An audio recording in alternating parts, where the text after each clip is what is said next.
So hello students, welcome to my channel maths Adda. तो last video में हम लोगों ने फैक्टराइजेशन चैप्टर स्टार्ट कर दिया था और समझ लिया था what is factorisation and how to calculate the factors of an algebraic expression. ठीक है, इररिड्यूसिबल फैक्टर्स हम कैसे कैलकुलेट कर रहे थे, क्या है ये सब समझ लिया था। तो चलिए आज इन पर बेस्ड एग्जाम्पल करते हैं। सो स्टार्ट करते हैं। एग्जाम्पल नंबर 1 पेज नंबर 147 पे है एनसीईआरटी बुक में। ठीक है, तो आपको जो एल्जेब्रिक एक्सप्रेशन है हमारा स्क्रीन पे दिख रहा होगा 12a² b + 15ab²। ठीक है, तो इसमें जैसा कि मैंने बताया था कि हम इंडिविजुअल जो है पार्ट दो पार्ट्स में है ये क्वेश्चन, मतलब एडिशन के बिफोर और आफ्टर। तो इनको पहले अलग अलग हम इनके क्या करेंगे, फैक्टर्स लिख लेंगे और फिर हम क्या करेंगे, इनके कॉमन फैक्टर्स कैलकुलेट करेंगे। ठीक है ना, मतलब कॉमन फैक्टर्स को हम कॉमन लेकर उनके फैक्टर्स हम जो होगा फाइनली वो कैलकुलेट करेंगे। तो 12a² b पहले ले लेते हैं। तो इसको हम कैसे लिखेंगे, इररिड्यूसिबल फैक्टर्स के फॉर्म में लिखेंगे। ठीक है, तो इसको कैसे लिख सकते हैं, 2 × 2 × 3 × a और b। आप इसको देखकर समझेंगे 12 को इररिड्यूसिबल फॉर्म में इसी तरह लिखा जा सकता है। अगर हम 4 लिख देंगे, 4 × 3 तो 4 इररिड्यूसिबल नहीं होगा, उसको हम फर्दर रिड्यूस कर सकते हैं। इसलिए यहाँ पर 2 × 2 लिख दिया है और मल्टीप्लाई 3, फिर a² को a में डिवाइड कर दिया है और b एक ही है तो b एज इट इज रहेगा। ठीक है, अब 5ab² जो है इसको लिख लेते हैं इररिड्यूसिबल फैक्टर्स के फॉर्म में। तो ये हो जाएगा 3 × 5। ठीक है, a एक ही है, b 2 है तो b × b हो गया। ठीक है, अब जो इनमें कॉमन फैक्टर्स होंगे, ठीक है, उनको हम क्या करेंगे, कॉमन ले लेंगे और फिर आगे हम उसको जो हमारा आएगा एक्सप्रेशन उसको हम लिख देंगे। ठीक है, तो यहाँ पे अगर आप दोनों में देखें तो कुछ आपको कॉमन फैक्टर्स दिख रहे होंगे, जैसे कि 3 आपका कॉमन है, a कॉमन है एक बार और b। ठीक है, तो मतलब 3a और b इसके कॉमन फैक्टर्स हैं। तो चलिए पहले तो इसको लिखते हैं पूरे एक्सप्रेशन को एक साथ में। तो 12a² + 15ab² = जो कॉमन फैक्टर्स हैं उनको स्टार्टिंग में लिख लेते हैं जो दिए गए हैं। तो 3a और b यही हमारा कॉमन है, तो बचेगा क्या, और 2 × 2 × a प्लस 15ab² के लिख देंगे फैक्टर्स को। तो इसमें लिख देंगे 3 × a, जो मतलब कॉमन है उनको पहले लिख दे रहे हैं, बस और कुछ नहीं कर रहे हैं, है वही चीज जो ऊपर लिखी हुई है। अब क्या करेंगे, इसके जो कॉमन फैक्टर्स है उनको कॉमन ले लेंगे। तो कॉमन 3a और b था, ले लिया हमने कॉमन इसको, और अंदर जो बचा है उसको लिख देंगे। इसमें ये बच रहा है और इसमें बचेगा 5 × b। ठीक है, अब हम 3 × a × b को क्या लिख सकते हैं, ये 3ab ही होगा ना, और अंदर क्या होगा 4a + 5b। ठीक है, और आगे हम इसको क्या लिख सकते हैं, एकदम सिंपल फॉर्म में 3ab, क्रॉस का साइन भी हटा देंगे क्योंकि ये भी मल्टीप्लिकेशन ही इंडिकेट करता है ये। अब ये आ गया हमारा आंसर, जो फाइनल इसके फैक्टर्स हैं वो आ गया। ठीक है, जो हमें कैलकुलेट करना था गिवन एक्सप्रेशन का। ठीक है, अब स्टार्ट करते हैं एग्जाम्पल नंबर 2। इसमें भी हमें इसको फैक्टराइज करना है गिवन एल्जेब्रिक एक्सप्रेशन को। ठीक है, तो क्या करेंगे, वही करना है, इंडिविजुअल पार्ट्स में हम फैक्टर्स को निकाल लेंगे और फिर उसके जो कॉमन फैक्टर्स होंगे उनको कॉमन लेकर फाइनली आंसर निकाल देंगे। ठीक है, तो 10x² को इररिड्यूसिबल फॉर्म में हम कैसे लिख सकते हैं, 2 × 5 × x। ठीक है, अब 18x³ को क्या लिख सकते हैं, 2 × 3 × 3 × x³ है तो 3 बार x लिखेंगे मल्टीप्लीकेशन में, और थर्ड पार्ट जो 14x⁴ है उसको लिखेंगे 2 × 7। अब 4 बार x को मल्टीप्लीकेशन में हम लिख देंगे। ठीक है, अब आप अगर इनको देखें तीनों को, जो इररिड्यूसिबल फैक्टर है उनको देखना है हमको तीनों के, तो इसमें आप देखेंगे कॉमन फैक्टर्स क्या क्या है हमारे, 2 है एक तो कॉमन आपको दिख रहा होगा, और x² या फिर 2 बार x। ठीक है, x है। ठीक है, तो आप वही हम करेंगे इनको। तो पहले तो क्या करें, पूरे एक्सप्रेशन को एक साथ ही लिख दें और फिर उसके कॉमन फैक्टर्स को हम कॉमन ले लेंगे। तो यहाँ पर साथ में पूरे सारे के तीनों टर्म के हमने लिख दिए हैं इरेड्यूसिबल फैक्टर्स को। यहाँ पर थोड़ा आपको गड़बड़ दिख रहा होगा, मुझसे लिखने में गलती हो गई, क्योंकि हमें जो कॉमन फैक्टर्स थे उन्हें पहले लिखना। तो कॉमन फैक्टर हमारे 2x और x था, इसके बाद जो बचा हुआ था 7xx हमें लिखना था। ठीक है, तो आप इसमें कंफ्यूज मत होइएगा क्या लिख दिया, मैंने आपको बोलकर बता दिया है। अब हम क्या करेंगे, जो कॉमन फैक्टर्स है उनको कॉमन ले लिया। ठीक है, अंदर जो बचेगा उसको अब हम लिख देते हैं। तो इसमें बचेगा 5, सेकेंड टर्म में बचेगा 3 multiplied by 3 multiplied by x, third में बचेगा 7 multiplied by x multiplied by x। ठीक है, अब हम क्या करेंगे, तीनों टर्म्स को कंबाइन करके लिख देंगे। तो ये आ जाएगा हमारा 2x स्क्वायर, अंदर क्या आ जाएगा 5 माइनस 3 3 जा 9x, और इसमें क्या आ जाएगा प्लस 7x स्क्वायर। तो ये हमारा हो गया जो हमें गिवन एल्जेब्रिक एक्सप्रेशन थी उसके फैक्टर्स। ओके, तो एग्जाम्पल फर्स्ट सेकेंड हमारे कंप्लीट हो गए। अब हमारा नेक्स्ट टॉपिक है फैक्टराइजेशन बाय रीग्रुपिंग टर्म्स। ठीक है, इसमें कुछ भी डिफरेंट नहीं है, करना हमें वैसे ही है कैलकुलेट फैक्टर्स को। बस यहाँ पे हम क्या करेंगे, जो टर्म्स हमारे पर्टिकुलर एक्सप्रेशन जो हमें दिया रहेगा एल्जेब्रिक एक्सप्रेशन, उसमें देखेंगे किन किन टर्म्स में क्या है कॉमन है। कुछ कॉमन देख के हम क्या करेंगे, उनको रीग्रुपिंग कर देंगे। ऐसा नहीं कि जिस फॉर्म में या जिस सीक्वेंस में हमें दिया गया है एल्जेब्रिक एक्सप्रेशन उनको एज इट इज नहीं सॉल्व करेंगे, उनका कुछ रीग्रुपिंग या शफलिंग कर देंगे इधर उधर, तो और उसके बाद उसको कैलकुलेट करेंगे। बस यही है इसका मतलब, जैसा कि आपको नेम से भी पता चल रहा होगा रीग्रुपिंग, हम उसको रीग्रुपिंग कर देंगे। ठीक है ना, जो जिस ग्रुप में है उससे चेंज करके दूसरे ग्रुप में कर दिया, पहले वाले को दूसरे में कर दिया और फिर उसको सॉल्व किया। क्या है, उससे हमारा इजी हो जाएगा थोड़ा सा सॉल्व करने में, और इसमें कुछ नया नहीं है। तो इसके लिए एक एग्जाम्पल लेके हम इसको समझ लेते हैं कैसे हमें रीग्रुपिंग करनी है। तो हमने एक एग्जाम्पल लिया है, आपको स्क्रीन पे दिख रहा होगा।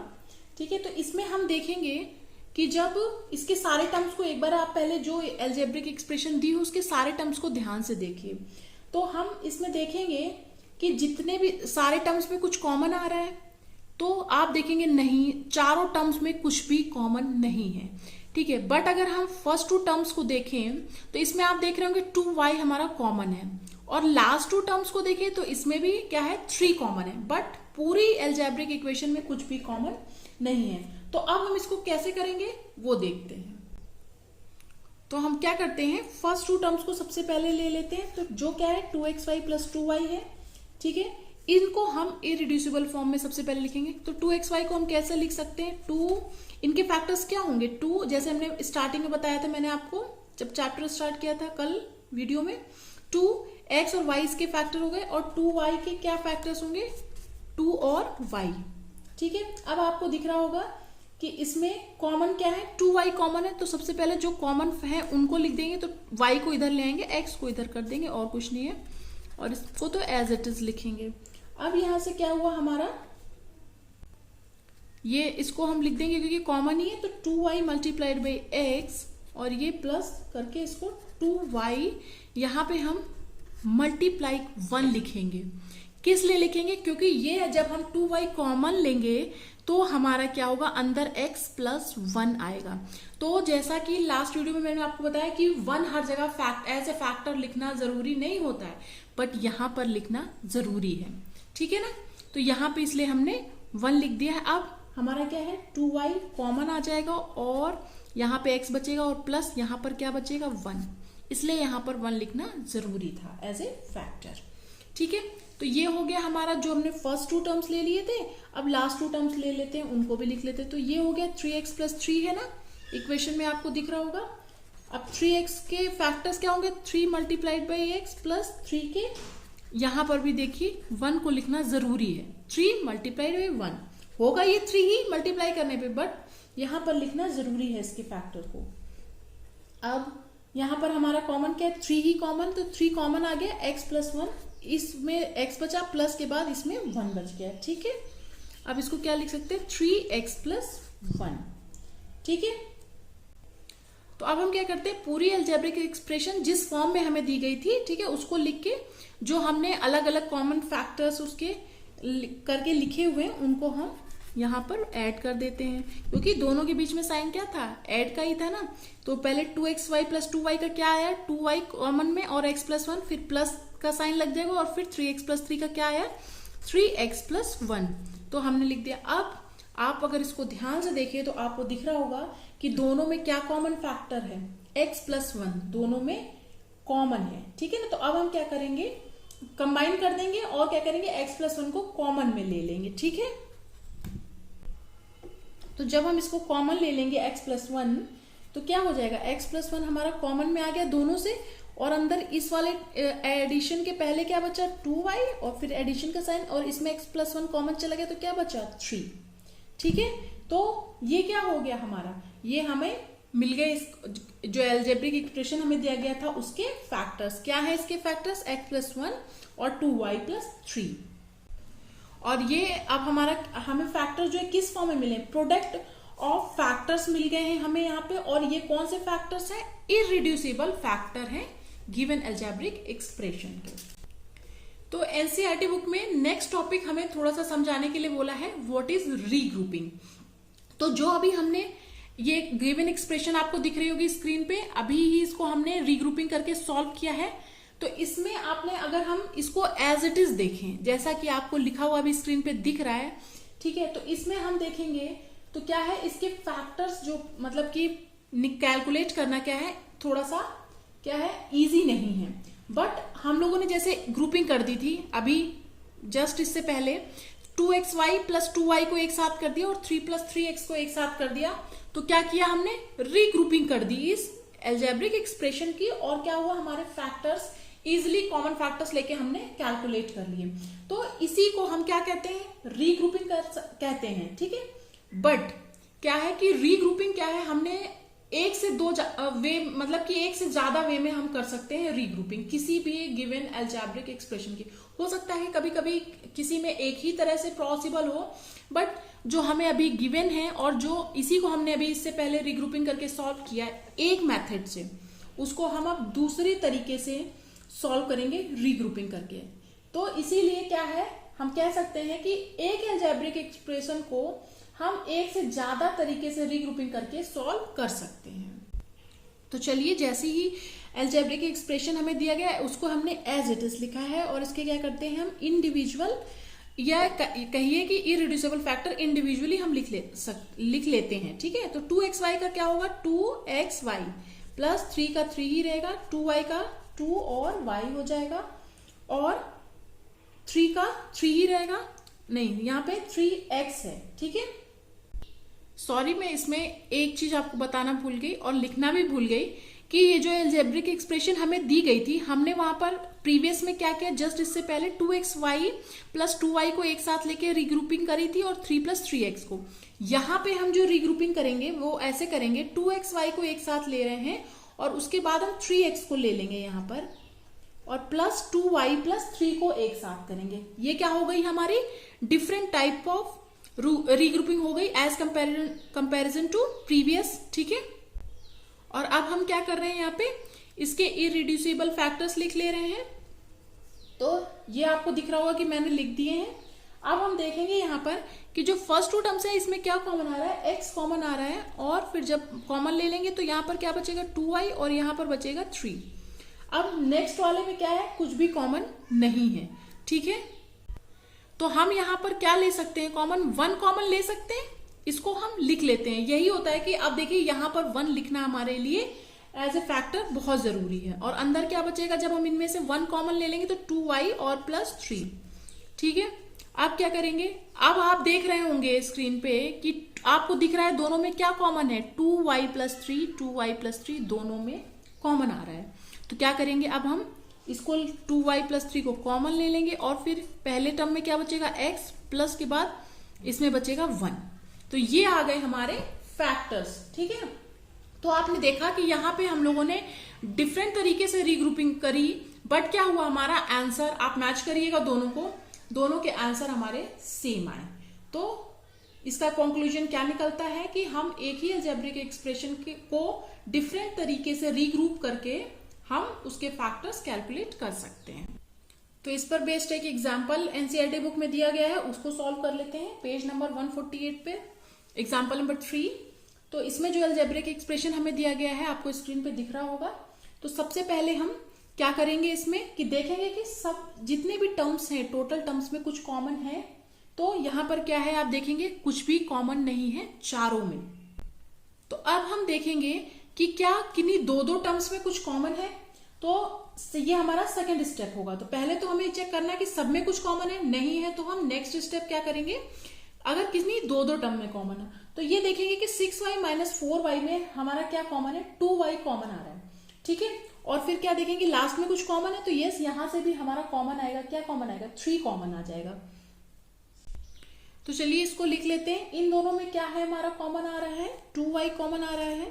तो 2y कॉमन अगर इससे जाएगा तो क्या बचेगा, यहाँ पे 3x बचेगा और इसमें क्या बचेगा, 2 बचेगा। और फिर नेक्स्ट हमारा -9x को हम पहले क्यों लिख रहे हैं, क्योंकि हमारा क्या होता है कांस्टेंट हमेशा अलजेब्रिक इक्वेशन में क्या है बाद में लिखा जाता है, इसलिए लिख दिया है। और तो कुछ फर्क पड़ने वाला नहीं है, बट यस इसलिए ही लिखा है। तो -9x + 3, तो इसमें से हमारा क्या कॉमन आ जाएगा, इसमें से हम -3 को कॉमन ले लेते हैं। तो अंदर क्या बचेगा, यहाँ पर 3x बचेगा और यहाँ पे माइनस साइन आ जाएगा। माइनस साइन के बाद क्या बचेगा, 2 बचेगा क्योंकि 3 तो कॉमन आ गया है। ठीक है, तो ये हमने क्या किया, अलग अलग जो दो टर्म्स में हमारे कॉमन आ रहे थे उनको हमने ले लिया है। अब हम क्या करेंगे, इनको एक साथ लिख देंगे। तो 3xy - 4y + 6 - 9x, अब इनको साथ में लिखेंगे तो ये आ गया 2y, या फिर इसको जिस तरीके से हमने पहले कॉमन लिया उस तरीके से पहले लिख लेते हैं। तो 6xy - 4y - 9x को हमने पहले करा था ना, तो इसको ऐसे लिख लेते हैं। फिर इनको लिख देते हैं जो इनके आए हैं कॉमन ऊपर से फैक्टर्स। तो 3x - 2 इसका आया है, इसका क्या आया है -3, 3x - 2। ठीक है, ये आ गया। अब आपको दिख रहा होगा कि दोनों में क्या कॉमन आ गया है, 3x - 2 कॉमन आया है। ठीक है, तो अब यहां इसको कॉमन ले लेते हैं 3x - 2, और फिर इसमें क्या बचेगा 2y और माइनस साइन के बाद -3, सॉरी माइनस साइन के बाद तो 3 आएगा। ठीक है, तो ये आ गया हमारा final factor of the given algebraic equation. तो आप देख रहे होंगे कि बहुत इजी है ये चैप्टर, भी कुछ भी डिफिकल्ट नहीं है, कोई बहुत ज्यादा बड़ा कॉन्सेप्ट नहीं है, सिंपल है। ठीक है ना, एक बार बस करेंगे और आपके लिए हमेशा के लिए आपका चैप्टर ये तैयार हो जाएगा। सो कल स्टार्ट करेंगे एक्सरसाइज 12.1। तब तक के लिए थैंक यू फॉर वॉचिंग। तो अगर आपको मेरी वीडियो से मैथ्स थोड़ी सी भी समझ में आ रही है तो प्लीज वीडियोस को लाइक जरूर करिए, चैनल को सब्सक्राइब करिए और बेल आइकन को भी प्रेस करिए, जिससे कि अपकमिंग वीडियोस के अपडेट आपको मिलते रहे। और प्लीज ये रिक्वेस्ट मेरी आपसे जरूर रहेगी कि वीडियोस के लिंक जो है अपने फ्रेंड्स के साथ व्हाट्सएप पे जरूर शेयर करिए, कहीं भी शेयर करिए। अगर आप कोई भी सोशल मीडिया यूज कर रहे हैं तो वहां पर शेयर करें, जिससे कि ज्यादा से ज्यादा तक लोगों तक ये वीडियो, या फिर कहिए कि ज्यादा से ज्यादा 8th क्लास के बच्चों तक ये वीडियो जरूर पहुंचे। अपने क्लासमेट के साथ जरूर शेयर करिए।